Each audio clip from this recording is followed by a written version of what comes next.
All right, Big Bang. Today is Tuesday, September 5th. Welcome to the Dog Walk presented by Barstool Sports. We are back. Hope everybody had a great holiday weekend. Chief, how was yours? I think I can walk again. Okay, I think good. I can walk again. I think that's going to be it. We're recording this in advance, obviously. I presently cannot walk, but I think by the time everyone sees the video, I'll be recovered. I hope so. Yeah. I hope so. Thanks for joining in on that, by the way. Yeah, no problem. Someone need to host the thing, right? Yeah. Or someone's Yeah. got a brain. It's actually, well, I had a brain. I was like, I don't want to do this, but it'll be good for the video. But you're right. Like, we can't have three dead bodies on the ground. So I would have been. I would have been twigged. Yeah.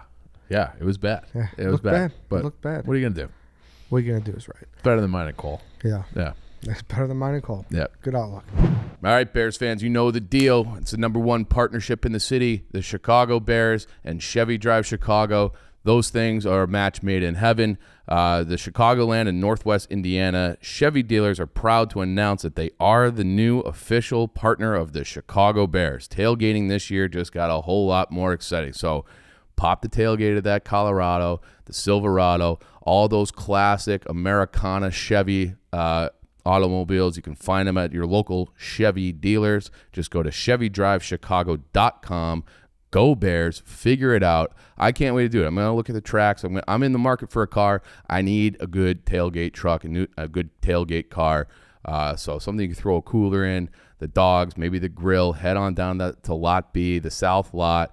Wherever you're going this fall, probably not Lot B, but anywhere with the Bears, they are the absolute best. We know it. We love Chevy. So go to, again, ChevyDriveChicago.com for all of your car needs. All right, then. So today's Tinfoil Tuesday. Never mind. Cool. Mine and batteries. Yeah. Today we're going to get into a little bit more about the drug trade. Mm-hmm. So we kind of look at some like stats and whatnot, and it turns out that the cartel one we did like months ago, like ripped. So Newsflash, people love drugs. Yes. So apparently people love taking drugs, conversations about drugs, facts about drugs. Drugs are king. We've been doing drugs for forever. We did. Do you remember that episode we did about stoned ape theory back in the day? That was like I think that's like a Terrence McKenna theory, where that's how we learned how to do like geometry and have language, is just by getting high on mushrooms. So I do remember that. So we're back, and today specifically we're going to talk about the drug trade in Afghanistan, which is a fascinating place. It might be, their total history might be like the most fascinating place in the world. Mm-hmm. It's horrifying, but they produce all of the drugs.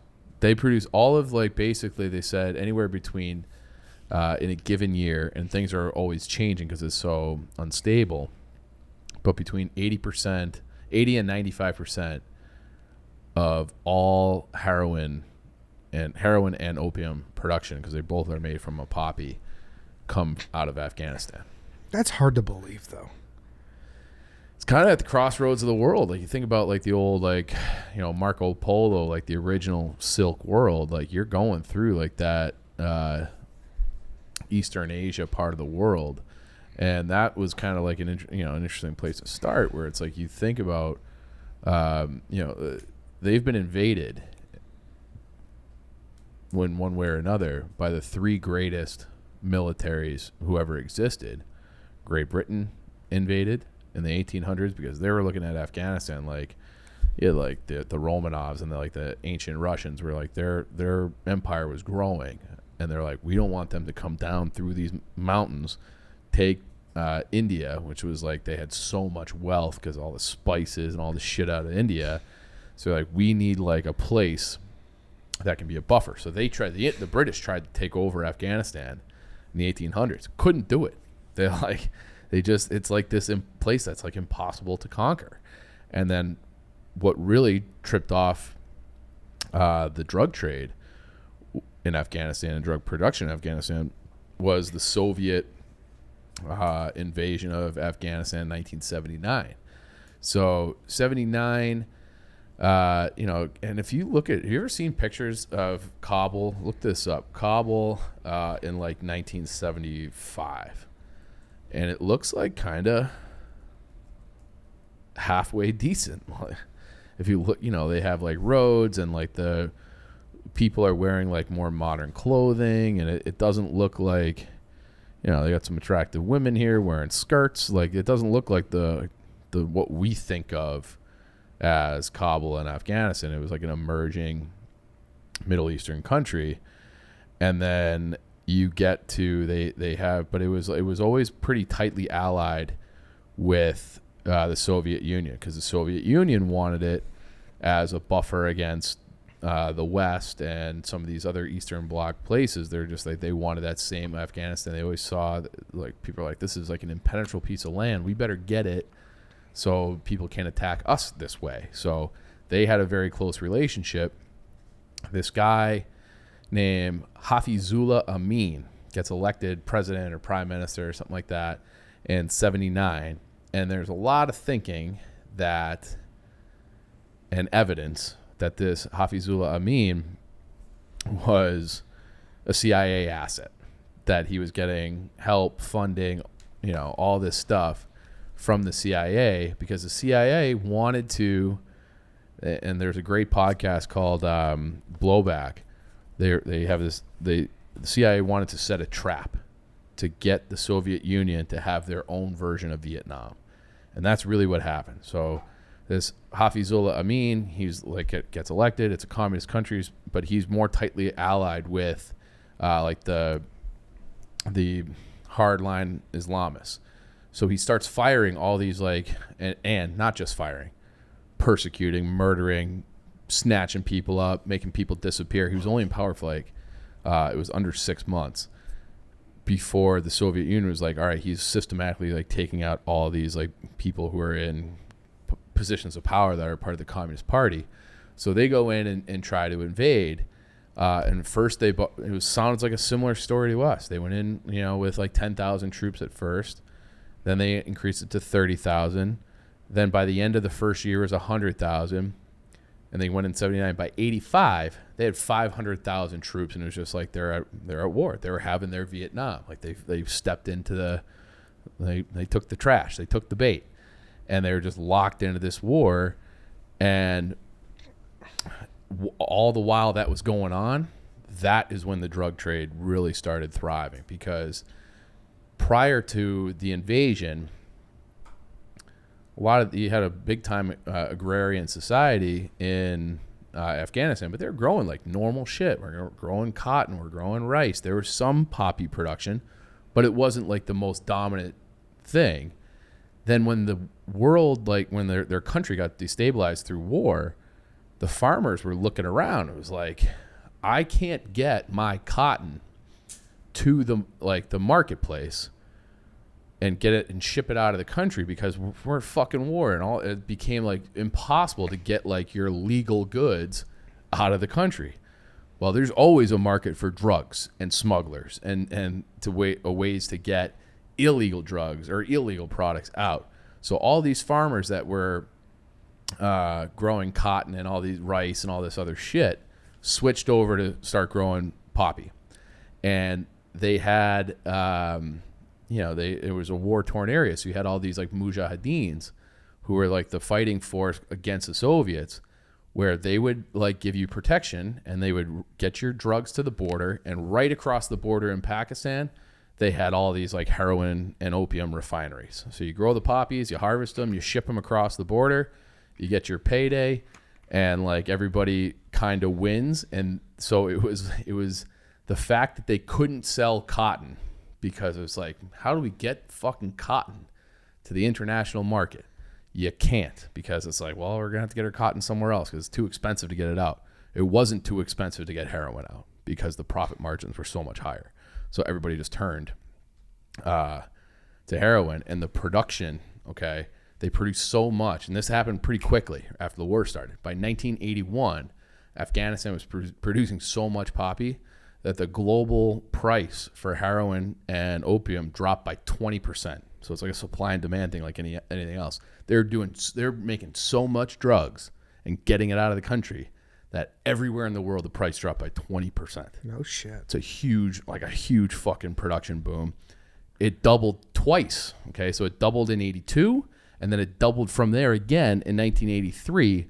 that in 1983 they had 575 metric tons of that raw material. It's like a poppy sap that they ship across the border, and they had it in Iran too. So it was like that whole area, southern Afghanistan. You could put it at refineries in northern Iran and southwest Pakistan, and that's where they were making all this shit.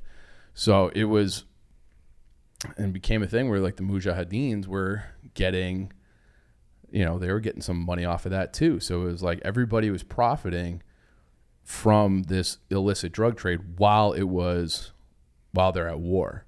And they had this one guy in particular, it's like, I'm gonna mess this name up, Heki Machar.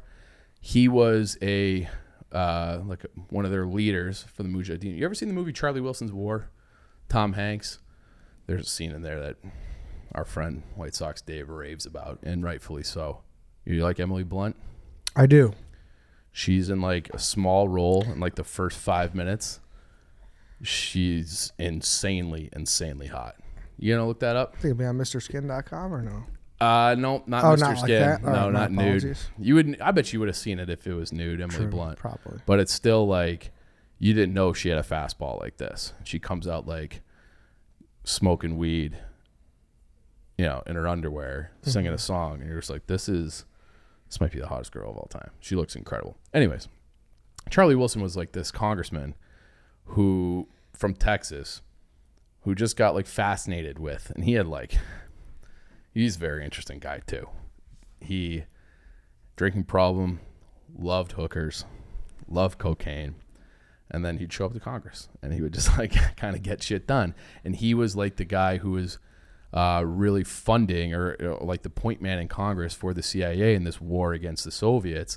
And it all started because he saw this news report with Dan Rather. He's like walking around Afghanistan dressed in like Afghan garb, talking to the Mujahideens about their fight against the Soviets. So then he was like, this is unbelievable. We have a chance to kill the Soviets. So he started and he was on the appropriations committee and everything else. So he started like getting, more and more money and more supplies and negotiating like, hey, if we got to get Israeli, we got to get the deals done by like the Israelis, the Pakistanis, and the Saudis all have to work together because it can't look like it came from the United States. Like we can't give them an M16, okay? Because the Soviets would be like, you're helping people kill our soldiers. Now we're at war. So it had to be either like, it had to be a type of weapon that an Afghani could reasonably have been like just found it, picked it up off a dead soldier, found it in the battlefield, or it came from Israel, it came from somewhere else. And sometimes they're using that drug money to fund these other things, and other times they're just getting straight cash. Mm-hmm. So they're getting the drug money, and then they're getting CIA, and then there's a Pakistani equivalent of the CIA called the ISI, and they were heavily involved in this too against the Soviets. And they're just like, so these Mujahideen warlords are making like a fuck ton of money because they're taking lands that were like previously like communist owned, like government owned. They're like, all right, this is mine. We're going to grow all these drugs here. We're going to sell them.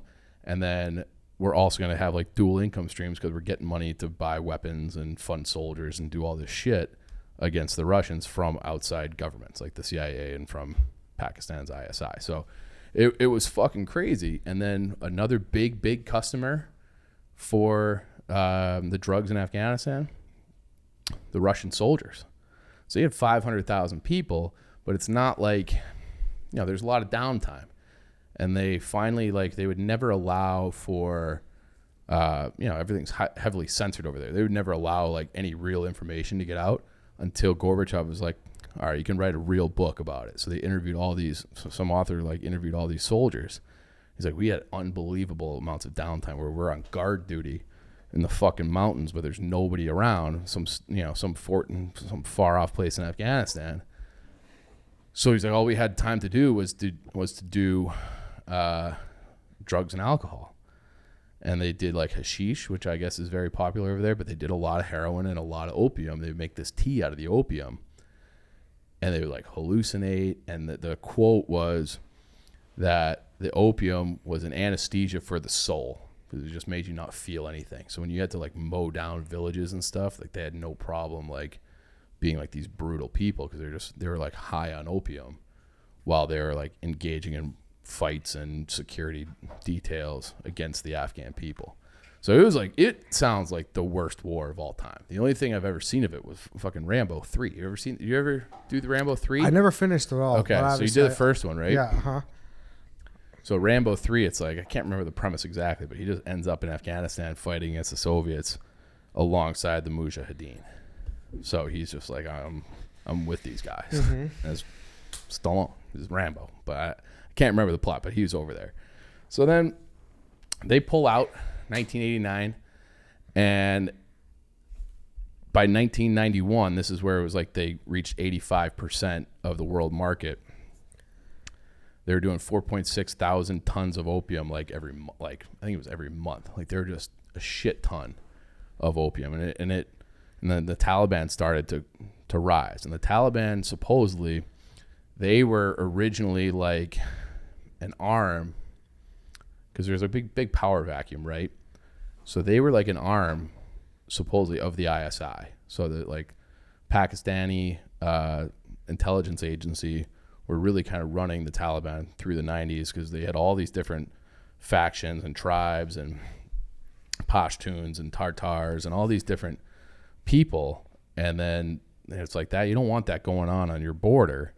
So they were propping up the Taliban and helping the Taliban just so they could like secure the country. And the Taliban originally put a ban on it because they're like, they don't even drink, you're not allowed to drink alcohol, but you're going to like have all like opium and fucking heroin just as like a major part of your economy. So they banned it originally. And then let me guess. They just took a cut. Yes, essentially. So they like, but it was like kind of, they had to do it to stabilize it, because then people were just out of work. They had no jobs, they had no money. Their whole economy was based on like illegal trade of other goods. So it was like, they became kind of like, they would sell off some of their, like the leftover like Stinger missiles. I got Stinger missiles from the United States to shoot down helicopters.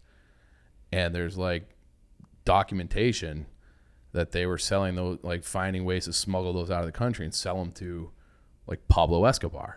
Okay. So it's like, you have to get a Stinger, like a shoulder rocket and these other like, weapon systems to across the fucking world out of Afghanistan. But they just had so many left over that became like a big part of their economy, but like not too many people had access to that. So you had all these farmers who were like, we don't have anything to do. So then they started to like, yeah, all right, it's banned, but we're going to look the other way. And we're going to charge you, a tax on the farmer, a shakedown, tax on the smuggler, but it's not legal, but go ahead and do it as long as you pay us. And that was kind of the official policy. And the Taliban eventually became like a Pablo Escobar of that part of the world, because they were producing so much. And even though that they weren't like the producers, they were in charge, taking the taxes, coming and going, that they were, by 1996, they were making, just on the taxes, on the production and the trafficking, $200 million a year, the Taliban organization. I don't know how far 200 million goes for that part of the world, but it sounds like a lot of money to me for the Taliban. And they just they got in like more and more power. And then they eventually became like the ruling government until September 11th. And September 11th, so I'm sorry, I skipped over one part. And this is an important part because I want to do a podcast on this too. We always like, oh, what should we talk about? What should we talk about? We should talk about the connection between the Bush family and the Bin Laden family. Do you know about that? Nope. All right. Harry, have you ever heard about that? All right, so the Bin Ladens are like one of like the first like truly wealthy families outside of the royal family in Saudi Arabia, like insane wealth. And the dad was like this construction like contractor. He kept getting like more and more deals. He's building highways, he's building palaces, and then he got like deals to like put in air conditioners and all these businesses and buildings in Saudi Arabia, made a fuck ton of money. That guy also had like he might have had like 100 children with like 30 different wives. Okay, so it's not like it was like, oh, it's Bin Laden's his kid, like Osama bin Laden's his kid, but there's like 100. He's got like 100 brothers and sisters. Okay, but there was like an oil deal, and like, you know, I gotta look it up to get this right, but like George W. Bush had business dealings and business partnerships with members of the Bin Laden family. Like, that was like a fact. And then like right after 9/11, they were allowed to like leave the country, like without any questioning, and just like get out of here. I've seen there's a house in California that's abandoned.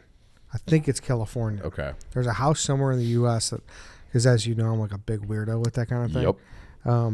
There's like an abandoned Instagram account I follow, and they have toured an old Bin Laden house. Yeah, and it's like Bin Laden's brother. Yeah, something like that. So Bin Laden had gone to Afghanistan. He was like a major figure with the Mujahideen fighting against the Soviets. So he became a guy who would have like these sermons, and he was like touring around Saudi Arabia, and then he eventually got like excommunicated from his family and exiled from the country of Saudi Arabia, because he was like, this guy is like, because he was speaking out against the royal family and all these different things about the West and this and that. We got to get these infidels the fuck out of here.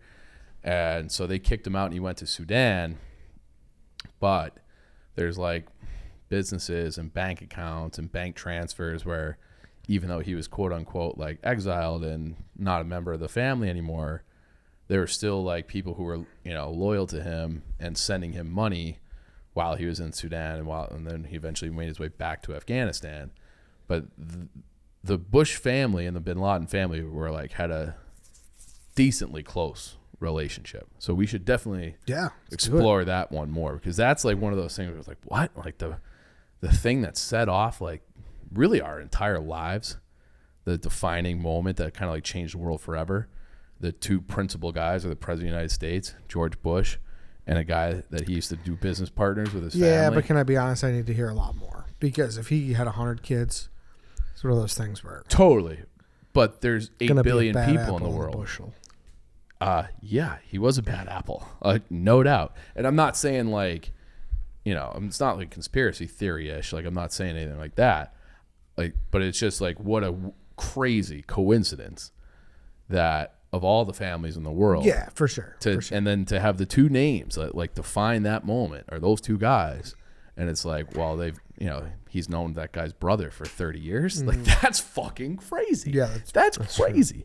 So we have to, I have to look further into that, but that they did have like a deal together. And yeah. And then, like I was saying, like the production did drop in the 90s. After the war, because of the ban. So it's like, we're making $200 million a year, but they're probably turning their back on like billions, because they like, we're only doing the trafficking, and we're only allowing certain parts of the country and certain people to grow it. Then after 9/11, when the Taliban, you know, they no longer are in power, they had a 44% growth in poppy production between 2006 and 2007. So by the end of 2007, it was the economy on the illegal drug trade was booming again. And it's not like that's something that our military would really enforce, even though they probably could. Like, you see it, like, you know where it's going, but they probably just didn't want to like further piss off the population by, hey, like, you're taking away my livelihood. And the Russians would do the same thing. The Russians, you know, they would like just bomb the shit out of like everything in Afghanistan for 10 years. They didn't bomb those poppy fields. And then you would, you know, there was all sorts of examples where there would be a drug bust in London. They'd raid a cargo ship coming from Leningrad, and it was like, oh, what's in that box, that crate of raisins, you know, coming from Afghanistan? Oh, it's actually tons of heroin. And they had the same thing happen. I want to say it was in like Denmark or Amsterdam, where, you know, cargo ship, again, coming from St. Petersburg. So they ship it, like the Russians were kind of like in on it, in the 80s, or certain factions of the military, which we had that in Vietnam too. Like there's that American Gangster movie with Denzel Washington where he was like getting drugs out of Vietnam. So, but that was like a thing where it was like, hey, like we're going to get it out of there and we'll ship it illegally. We'll make something along the way and just get it into Europe and America, this heroin and poppy seed. So, but back to like more modern day, it was booming. Okay. That by 2007, 30% of all farmers in the country were growing poppy seeds, and it accounted for 52% of the economy in Afghanistan. So like half of all their money. It's a lot. Was coming from heroin production. And they, over time, they switched the manufacturing, like the processing plants, the refineries that were in Pakistan, they moved them over the border into Afghanistan. So it was like all completely controlled by them. And there was some kind of like technological breakthrough where it made it a lot easier to produce heroin. And then we've had like this opioid crisis that was, we've talked about the Sackler family. Well, that was like great timing for the Taliban, because now they're able to do it. Now we were talking to Chaps earlier about this, where they have like, Chaps was saying that they have like this internal beef with ISIS-K, which Chaps didn't know what that was. I don't really know what that is either, but the Taliban went back and they had said like around the time of withdrawal, like we're going to get out of this trade. They still do it, but they burned a lot of the poppy fields. So they were like back to being like, we want out of that. So, who's moving in to Afghanistan now? In the power vacuum? Russia? Nope. China. Okay. Is that with the Road Belt Initiative? It sounds Belt and Roady. Okay, sounds Belt and Roady, because you know what they're sitting on over in Afghanistan there? Shipping. They're sitting on $1 trillion, an estimated $1 trillion worth of minerals, and specifically lithium. So this whole electronic era of making batteries, you need lithium to have battery power.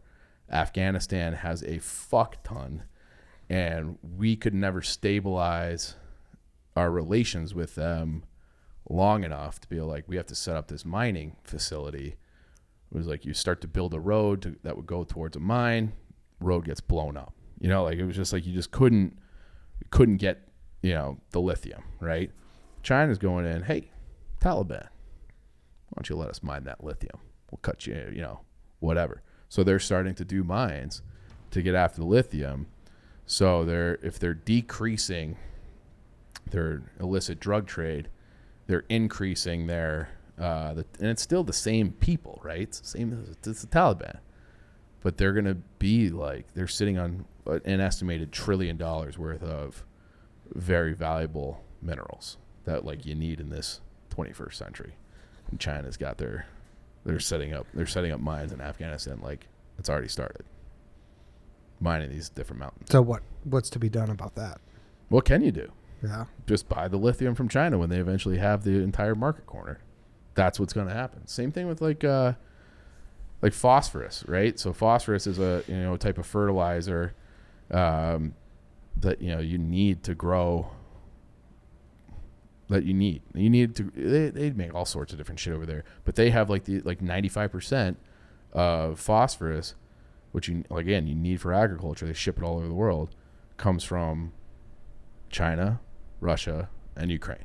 That's where it's made. And so it's just all roads lead back to one resource or another. And China's, they have the money and the technology, and they don't have like the bad blood that we have with Afghanistan and the Taliban, so they can go in and they don't give a fuck. They're just like, hey, let us set up these mines and we'll get the lithium and you guys get the money, and we're not going to tell you how to run your country, but we want to be in business. And they're in business. So $1 trillion for Afghanistan. Crazy stuff, dude. It is like, I feel like we're not done with that part of the world. I think China or somebody, because China's just now starting to get more have more military bases in different places across the world. Like they have one in Africa. We have like hundreds, but they're starting to do that too. And they could just move in and take Bagram and set up their mining operations and just have an outlet in Afghanistan. And that'd be it. It'd be it for the battery industry. They'd have a leg up on batteries, that's for sure. So, where's Elon swooping in on this? Well, that's like the thing too, because it's like doesn't seem like there's at this moment that I know of at least any places to get an abundance, we'll say, like the amount of cobalt or lithium that you need that are from like good parts of the world. It's like you can go to like the Congo where they have like fucking slave labor, and like there's been like disgusting videos about how they treat these people that are mining cobalt, like very unsafe, unhealthy ways. They're breathing in the dust, like stuff like you would think about with mining coal, but maybe more poisonous to you 200 years ago. It's like that's how they were mining coal in Virginia in like 1860, or whatever, West Virginia in 1880. It was just like, it was horrible. And now they're just doing that in Africa because like guys like you need that electric car. They don't care about where it comes from, as long as those zombies show up on your let's do the monitor. dark side of the oil industry too. Let's do it all. Yeah, maybe next time you let that sneeze out. Try it. Is there like a word, or like when you're like the hiccups, there's like a thing you can do to get the hiccups to go away? I feel like Harry would know it. What do you got, Harry?